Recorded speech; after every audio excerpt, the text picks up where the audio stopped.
Hey guys, welcome back to a brand new video. In today's video, I'm going to be doing a little St. Petersburg preview video. So first up, I'm just going to talk about the details of the weekend structure. So the track is a 1.8 mile track with 14 turns. It's going to be a 100 lap race, a total of 180 miles. So the race, I'll do qualifying first actually. The qualifying will be at 2:15 on Saturday EST.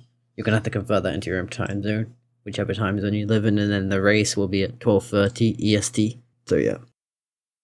So let's get right into how to watch the race. So the best way to probably watch it, if you live inside the United States, the best way to watch it is probably from Peacock, because it costs $5 a month. What's a pretty good deal. Or if you already have like a cable TV, then NBC also access on there. I guess it will be free technically if you already pay for that. And then if you live outside the United States, I'm gonna show like a graph on the screen of different ways to do it. Like I can only say, like, for in the UK it's on Sky Sports, and then I don't really, that's as far as I know from international, but so I'll show you a graph on screen. And then alternatively, another recommendation, if you live in the UK or anywhere else, or New Zealand or Australia or whatever, you could get a VPN, and I will leave a link to a VPN I recommend in the description, and then you can buy a Peacock subscription, and that'll be easier. So that's what I'd recommend. So yeah, that's it for the how to watch. So next up, I'm going to talk about the major changes going into this first race at St. Petersburg. So the major change coming into it is they're going to be using 100% renewable fuels. So they'll be doing that, and then they're also going to be using, I think this is just for the road courses. I mean the street courses. They're going to be using this green wool tire, which is the rubber's apparently made of some sustainable plant, like some rubber plant. I think it's called Guayu plant. That's the name. I don't know I think it's Guayu. I think that's how you say it. So Bridgestone or Firestone, whichever you want to do, they've invested significant money over the last few years. They've invested over $100 million into this new green sustainable rubber.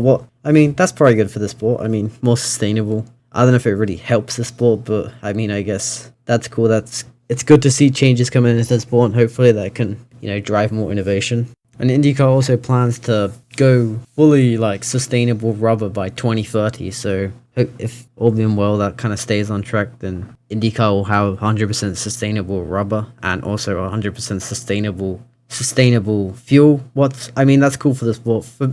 From my standpoint, that's anything that it's not an electric engine, and so that's all good for me. I'm like, I'll take the trade-offs of using renewable fuels. I guess there's not really any as long as this sustainable fuel and the sustainable tires have the same performance as the regular, then I have no problem with it. That's completely fine with me. The only problem I have is when they introduce stuff like this and then there's huge performances, and so this should work out. Now we'll get into the rest of the tires. So then they'll be using the regular primary tires. The primary tires will be if you don't really watch IndyCar, the primary tires are like the hard tires, and the alternates are the soft tires, which is going to be the sustainable rubber tire. So most likely the race will be a 2-stop race, but some people may try a 3-stop. Obviously this is a new year with a new tire, so it could be more of a 3-stop race because the unknown of the tires. So I imagine maybe it'll go 3-stop, but maybe the tires will have a really good lifespan, so maybe it will be a 2-stop.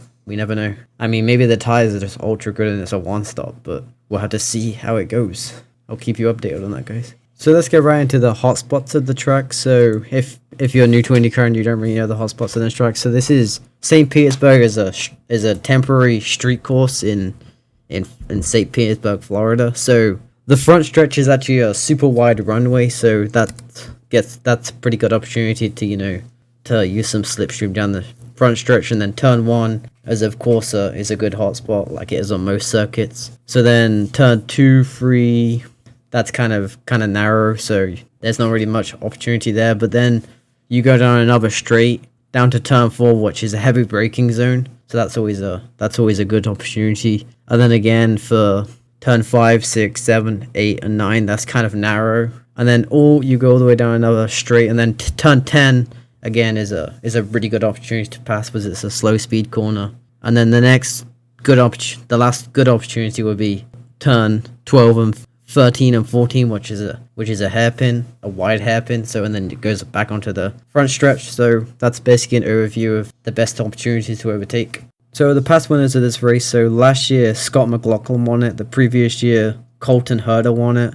And then in 2020 and 2019, Joseph Newgarden won it. So my kind of predictions for, obviously considering you've got them three guys what have won it, they're obviously going to be I think they're going to be in contention. You have Alex Palou. I think he's always in contention. You got Will Power.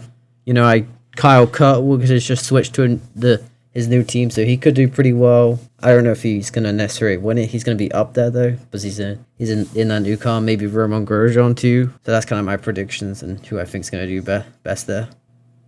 Okay, that's going to be it for this video. Thanks for watching, guys. If you enjoyed the video, don't forget to leave me a comment and like the video and subscribe. And just a quick question for anyone, if anyone's still watching at this point. I wanted to know your opinion on if I should. So I was planning on making a few videos throughout the race weekends about qualifying previews and race previews and stuff like that. I was wondering if you guys would want multiple videos, you want me to make a separate video on my review of qualifying, or should I just make one long video at the end of the weekend? So yeah, that's gonna be it for this video. I'll see you guys later.